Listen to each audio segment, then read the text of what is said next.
नमस्कार दोस्तों, कैसे हैं आप लोग?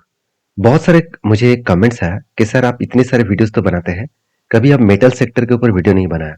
क्या आप मेटल सेक्टर के ऊपर काम नहीं करते हैं? देखिए आज मैं आपको बताऊंगा कि मेटल सेक्टर के ऊपर मैं किस तरीके से काम करता हूँ।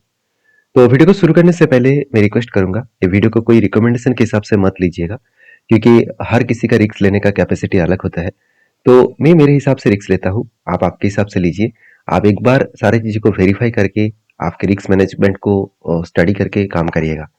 देखिए मेटल सेक्टर एक बहुत बढ़िया सेक्टर होता है, क्योंकि मेटल के बिना कुछ काम होगा ही नहीं। किसी भी कंट्रीज का डेवलपमेंट हो तो उस कंट्रीज में सबसे ज़्यादा जो डिमांडेबल प्रोडक्ट होते हैं वो है मेटल।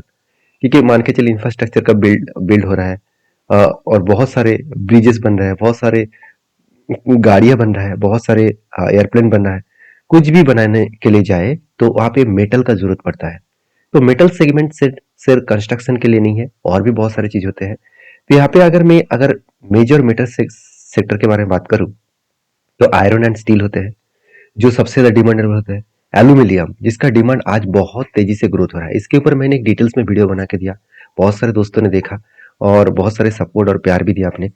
तो उसके बाद देखिए जिंक एंड कॉपर, तो इसके ऊपर भी मैंने वीडियो बनाया, कॉपर के ऊपर बनाया, जिंक के ऊपर नहीं बनाया।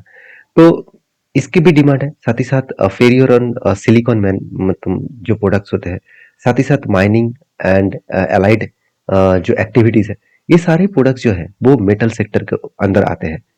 तो अगर मुझे कहा जाए कि मुझे अगर किसी भी मेटल सेगमेंट के ऊपर काम करना है तो मैं क्या किसके ऊपर काम करूं?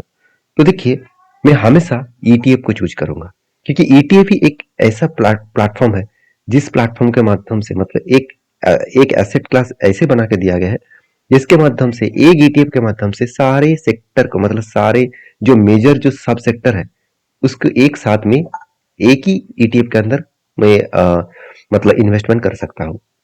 तो चलो आज उसी के बारे में चर्चा करूंगा। तो मेरे सबसे ज्यादा फेवरेट जो एटीएफ्स है इस मेटल सेगमेंट में, उसके नाम यहाँ पे बता दूं, उसका नाम है Mirae asset Nifty metal ETF. तो मीरा एसेट का निफ्टी मेटल एटीएफ जो बेसिकली अभी करेंटली 11.53 मतलब नैब वैल्यू में चल रहा है। तो इसका मतलब है आगे बढ़ने का पोटेंशियल बहुत ज्यादा है।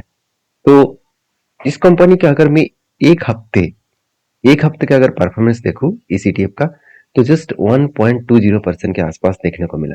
अगर यही डेटा मैं एक मंथ के हिसाब से देखूं तो करीबन 4.5% के आसपास यहाँ पे देखने को मिला। अब अगर यही डेटा में 3 मंथ्स के आसपास देखूं तो करीबन 8.5% के आसपास जर्नी दिखाया, जो साल भर में देखने को मिलता है। तो आप देख सकते हैं 6 मंथ में जो डेटा है वो धमाका परफॉर्मेंस किया 19% के आसपास, और उसके बाद एक साल के डेटा देखेंगे तो आप चौंक जाओगे, 37% का रिटर्न जर्नी किया। तो मेटल सेगमेंट किस तरीके से तेजी से भागा आपने सब देखा। तो लोगों के मन में क्वेश्चन आ गया कि सर मार्केट गिर रहा है और मेटल सेक्टर भाग रहा है, क्या फ्यूचर में मेटल गिरेगा और मार्केट भागेगा?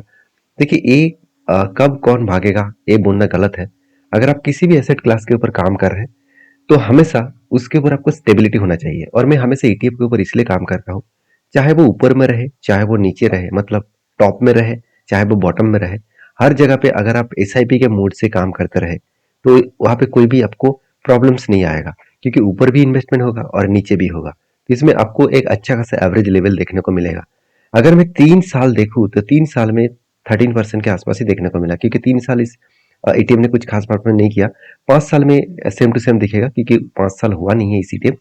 तो चलो बाकी डिटेल्स देख लेते हैं।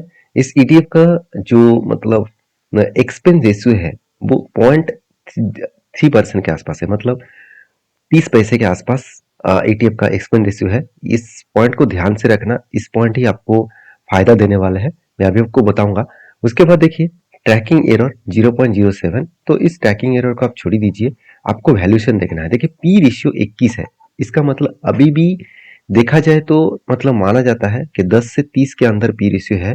तो 30 मतलब हाई वैल्यूएशन और 10 मतलब लो वैल्यूएशन, और 20 के आसपास चल रहा है मतलब ठीक ठाक एकदम बराबर वैल्यूएशन के अंदर चल रहा है। तो वैल्यूएशन देखा जाए तो ठीक है, पीबी रेशियो भी ठीक है। उस टोटल वॉल्यूम जो हो रहा है वो यहाँ पे देखने को मिल रहा है। मगर इस कंपनी का सबसे वीकनेस पॉइंट है, मतलब इस ईटीएफ का सबसे वीकनेस पॉइंट है एसेट अंडर मैनेजमेंट, जिसको एयूएम नाम से जाना जाता है।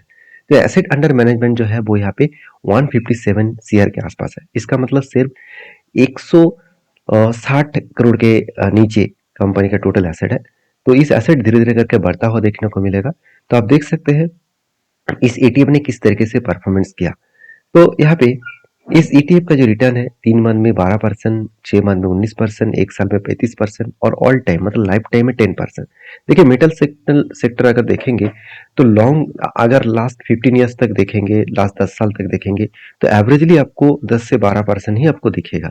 तो एक अच्छा खासा एसेट क्लास में आप काम कर सकते हैं।